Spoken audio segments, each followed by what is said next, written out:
we wanted to make the point that, which might feel obvious, but that psychoanalysis does have an important role to play in the world as a professional practice that aims at exactly that, maybe too summary move from neurotic to unhappy, but an increase in the measure of freedom that's available to individuals in a world that's unfree in all sorts of ways, but that could free them to make choices like participating in mass politics or simply, flourishing as human subjects.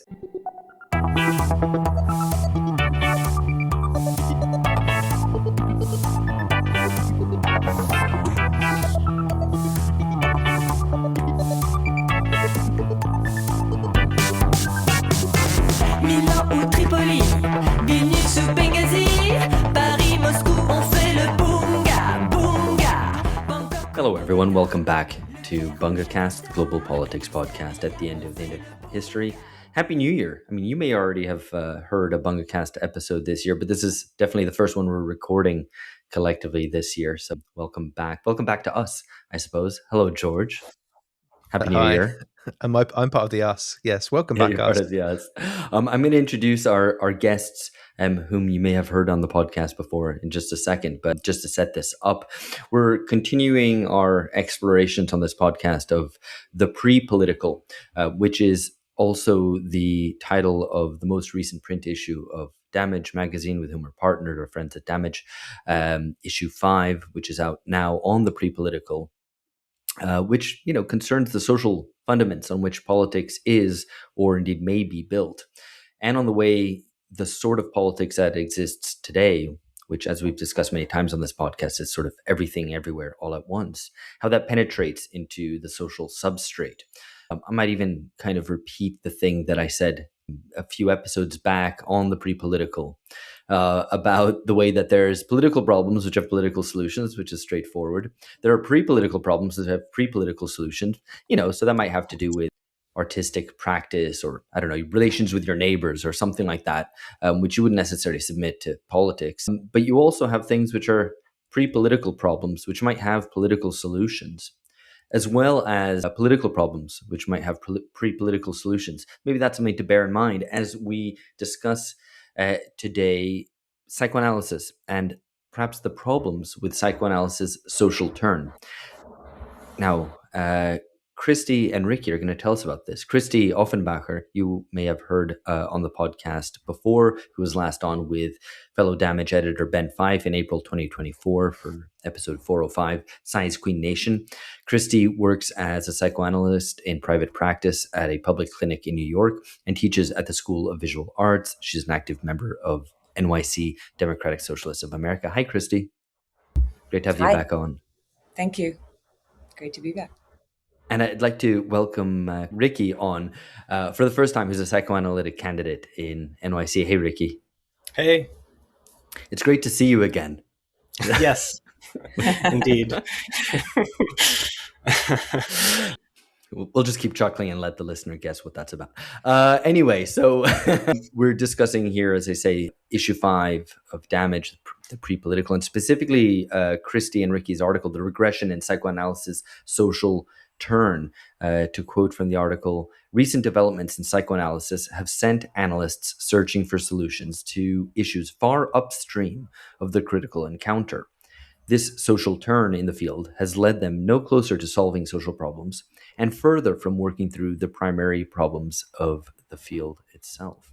So I'm going to pass on to George, who's going to... Sorry, I was going to... sorry to interrupt you as you were passing it over to me anyway. But you said issues far upstream of the critical encounter, I believe, and it would have been the clinical encounter. So maybe, I think that's probably just one of those like editors thing where they write critical encounters. There's a bunch of books and magazine article called Critical Encounters, and I just... Too many.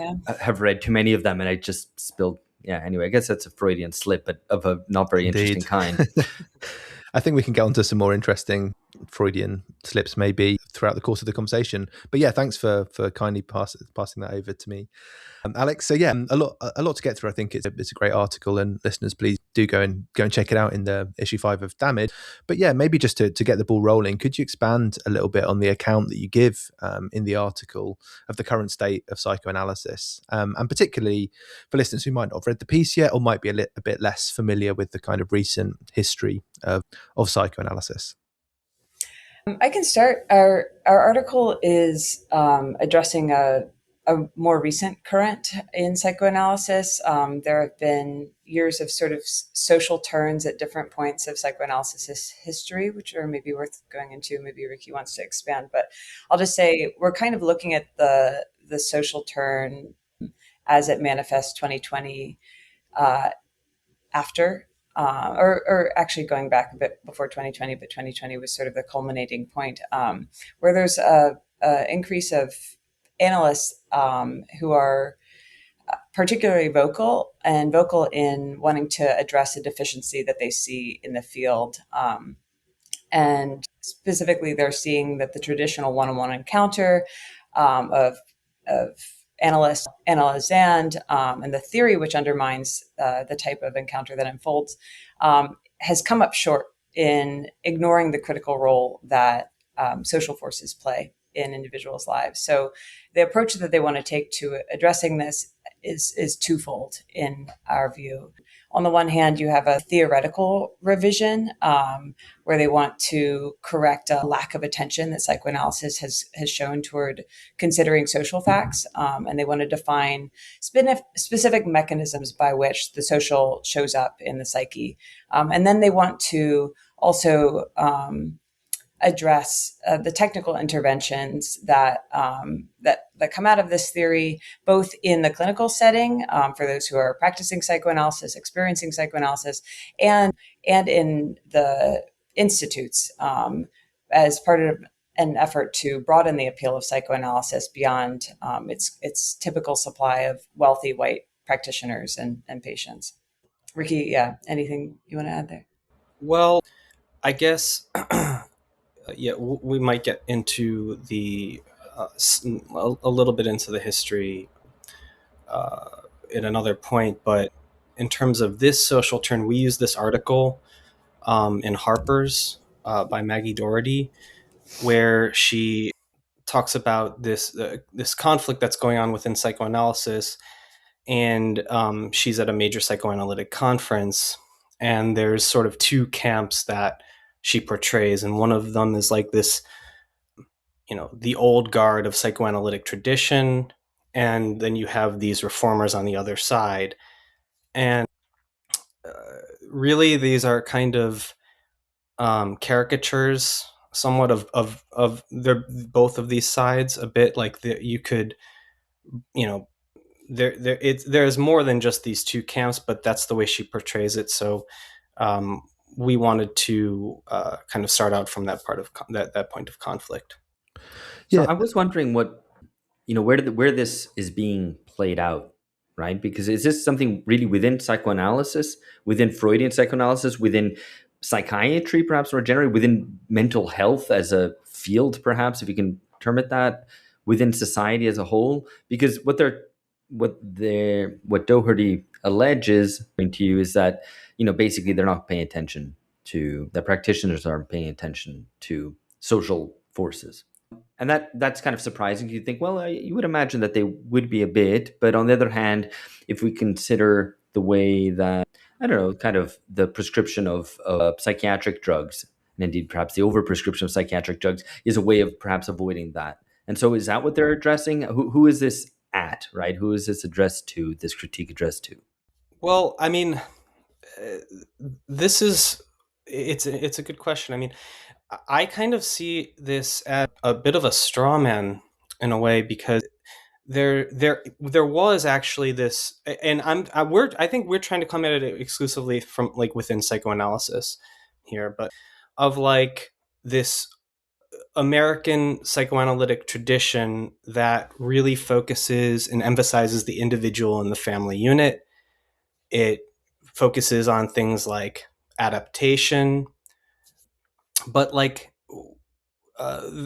so there was actually this American ego psychology, this like old kind of guard of psychoanalytic tradition within America that did actually have some of these views that were, patriarchal, heteronormative, and so on and so forth. But it's really not the mainstream of psychoanalysis anymore. But in some way, it feels as if this is still these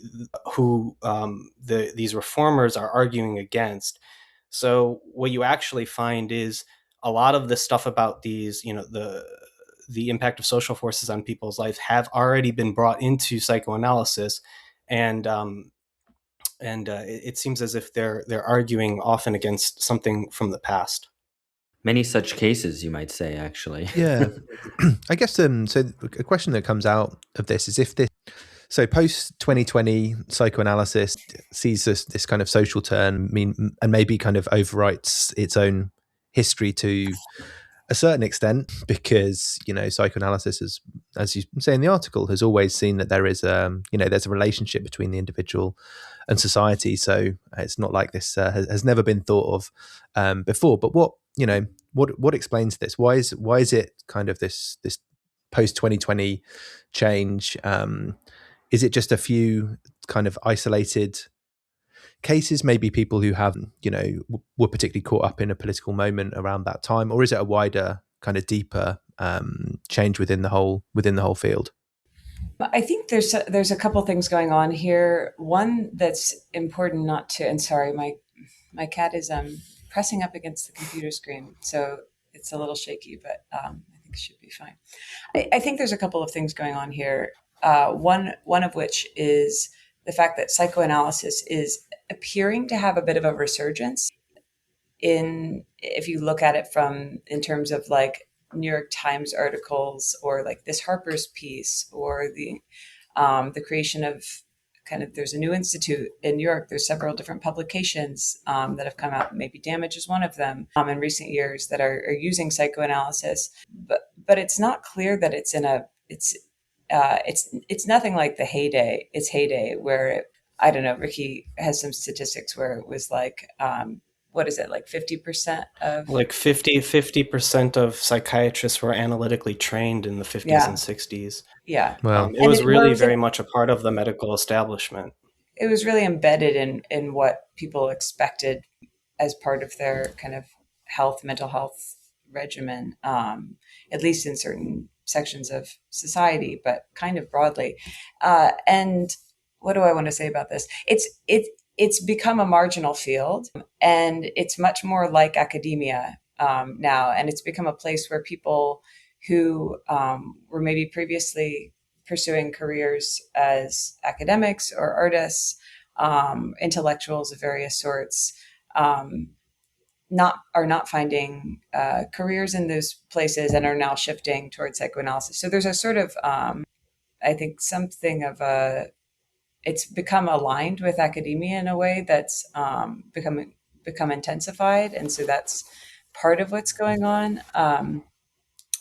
And I mean, to me, it participates in this whole trend of the social turn, which has been much goes back far before 2020. But to me, writing this article made me start to think about the social turn in a slightly different way, which is a turn away from conducting inquiry through a specialized technical approach or method, an approach that can turn up discrete forms of insight so as to meaningfully intervene in or transform things in the world for the better. And there's a couple aspects of that I could unpack, but it's a move away from that toward emphasizing sort of the social construction of what these disciplines previously took to be objects with their own internal structures and laws of emergence and development. So in general, to me, it reflects a loss of confidence in a given discipline's ability to turn up discrete forms of knowledge or insight that can transform things. That's, to me, the way I started thinking about the social term, or like an aspect of the social term. And then when it gets applied to psychoanalysis, you have this method that was oriented toward new historically specific possibilities for personal emancipation, historically specific, provided by the dissolution of the family and transformations in the structure and nature of work. opening up an entire personal realm for exploration. And Freud kind of identified this and developed a science out of it. But it was really about, possibilities of personal emancipation that could be elaborated through a specific kind of inquiry, psychoanalysis. And so, like the social turn in other disciplines, the social turn in psychoanalysis similarly, it loses its confidence in the particularity of the kind of insights and the limits of the kind of insights that psychoanalysis can illuminate. I think this is also reflected in some of the disagreements that we're seeing now over whether psychoanalysis produces a cure or any kind of improvement, whether it's improving the lives of analyzans or simply like complicating them. So it's sort of this whole field in which we can't say anything. We're not illuminating anything specific. We're just showing the social construction of everything, as opposed to saying, if we apply a particular lens to something, you might eliminate something particular and limited about it, and maybe that can help something, maybe that can improve something, maybe we can work toward a good. There's a kind of disavowal of working toward a good, or a disavowal of even naming what a good and a good direction for treatment would be. I think this comes through. Yeah, it comes through really clearly in the article that, like, it's almost that the turn. I think you put it really nicely. The turn away from that kind of specialized technical method and a turn to sociology, and so a turn away from the sorts of things that psychoanalysis can give, and a turn to, kind of psychoanalysis can save the world. Almost, it's that kind of inflation of right ambition. It simultaneously with the right historical and social approaches. That's the quote from Beverly Stout in the piece. Yeah, it undermines the positive aims, the positive ambitions, like the things that psychoanalysis can do, and orients it toward this like overly ambitious end, which is quite which it's not even just a reorienting the method, it's a disorienting the method. So I think Alex, you had a question about immediacy that you're going to ask immediately. Yeah, I'm actually going to do something before that and just be a bit more blunt and be like, is this just wokeness, right? And maybe to elaborate a little bit more beyond that, what's the kind of social directionality behind this? So is this trying to bring social forces into psychoanalytic practice, or trying to solve social problems through psychoanalysis? I mean, obviously the answer to that might be both, but I'm wondering, to try to flesh out what exactly the social turn that you're critiquing actually is about. Ricky, do you want to say something on that? Well, it is about both. We try to focus more on the way that politics are brought into psychoanalysis than psychoanalysis is brought into politics in the piece, but you really do see a lot of both. And in a way you could say, yeah, it is all just wokeness, but one thing that I found interesting was there is sort of a special psychoanalytic flavor to it, which comes from this sort of technical expertise that psychoanalysts believe that they have over the divisions that we face in society. And so they have expertise over these various psychological mechanisms that we don't get into the paper, but you think of like a psychological phenomenon that everybody's heard about, like othering or splitting or projection or projective identification. And these things which are implicated and involved in all of these processes, psychoanalysts end up honing in on them. They think, well, sort of the technical expertise side of it is like, if we understand it, we can fix it. But like, not only is it like, if we understand it, we can fix it, there's a moral imperative. If we understand it, we must fix it. And in that sense, we become the vanguard of this process, or we are naturally placed there. So to not do this, to not look into these various social pathologies, would be like an abdication of the responsibility of the psychoanalyst. So, but there's a lot of problems with this. Obviously, like one thing And this get a little bit away from, I guess, the question of whether this is just wokeness. But like, one thing would be, as we work in this field, we believe in things like splitting and projective identification. We see it in our practices all the time. But the problem with using these to understand the social pathologies is the fact that they are ubiquitous. So you see them in everyone.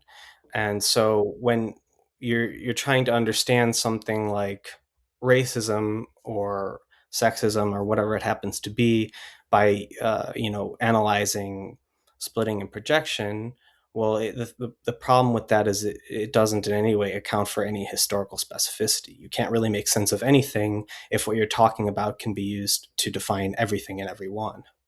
Right. Yeah, no, and I mean, there's an example I think of this that you talk about with in terms of dealing with racism, like that there's a combination of urgency and pessimism.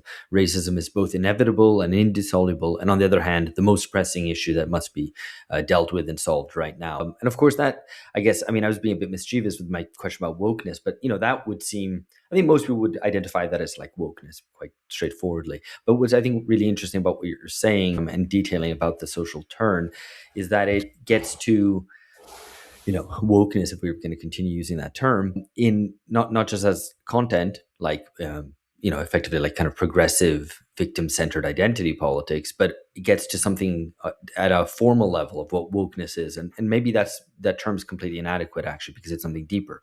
It's about the way that social problems are discussed as a whole and brought in to infiltrate all areas and are amenable to solutions, and thereby also plays into the corrosion of all practices and all disciplines. As like, I mean, as Christie was detailing, it's not something which can shine a light in a specific way, but everything has to be solved by everyone all the time. And so psychoanalysis must be solving racism or whatever it might be. And so this is the point that I was going to make, I guess, about immediacy, to use Anna Kornbluh's term, which we've discussed a number of times on this podcast, including with the author, which is this aversion towards representation and a drive towards disintermediation, dismantling middleman institutions that process, stabilize, or centralize flows of money, information, ideas, etc. And this seems to be like perhaps one of it. I want to put this to you, as a question, because this is what I kind of gathered from the article, that the social turn in psychoanalysis is an instance of immediacy insofar as it's like the social is already embedded in the things that psychoanalysis broaches, kind of family, parents, etc. Right? Except it's like deeply embedded, it's sedimented over time. Parenting practices are inherited, they're kind of socially informed, but it's not a kind of direct way. And then the social turn just goes, well, let's just deal directly with society or an imagined idea of what this society is. Am I on the right track? I might be misinterpreting what you're describing and critiquing. Yeah, I think in crude terms that captures it. You can say it's crude what I said. That's fine. Vulgar. One thing that I thought of as you were speaking about this, though maybe it doesn't respond directly to the idea of immediacy, is that I think Eli Zaretsky, historian of psychoanalysis, historian of the family, has pointed out that psychoanalysis ought to have had something of like a, what do I want to say, insulation, some internal defense against wokeness that should have helped it and that is the idea of the unconscious, that once we encounter the fact that we all have that aggressive and disorganizing and destructive fantasies are part of all of us, we no longer have to project that all bad comes from the outside, and eradicate it by wiping out the bad people or the bad institutions and kind of going out and looking for the things to, like, these middleman institutions to destroy. It's like there's a certain amount of complexity that's introduced by the idea of the unconscious that makes it not so easy to go about fixing the world by finding the bad to attack and attacking it. but that didn't work for psychoanalysis. Hello friends, you've reached the end of a sample from an episode only available to subscribers. We put out 2 episodes a month for free. For access to the rest in its entirety, please join us at patreon.com/bungacast. For $7 a month, subscribers receive original exclusive episodes with the entirety of the BungaCast cast. That's George Hoare, myself Alex Hochuli, and our contributing editors Philip Cunliffe, Amber Lee Frost, Catherine Liu, Lee Jones, Alex Gurevich, and Lee Phillips. We've got extended interviews with guests, episodes on current affairs, and original episodes on theory, history, and culture, so as to understand the crises of our times. We also have the BungaCast Reading Club, where Phil, George, and myself present the key books and essays necessary for understanding the world today, how we got here, and where we might be going. Subscribers also get a digital subscription to Damage Magazine, with whom we're partnered, and you can find all this info at patreon.com/bungacast. We do hope you'll join us. These are turbulent times, and ideologically confused ones as well. What we try to do is find political clarity, to move beyond the decadent age of Bunga Bunga. De A ou pas se taire.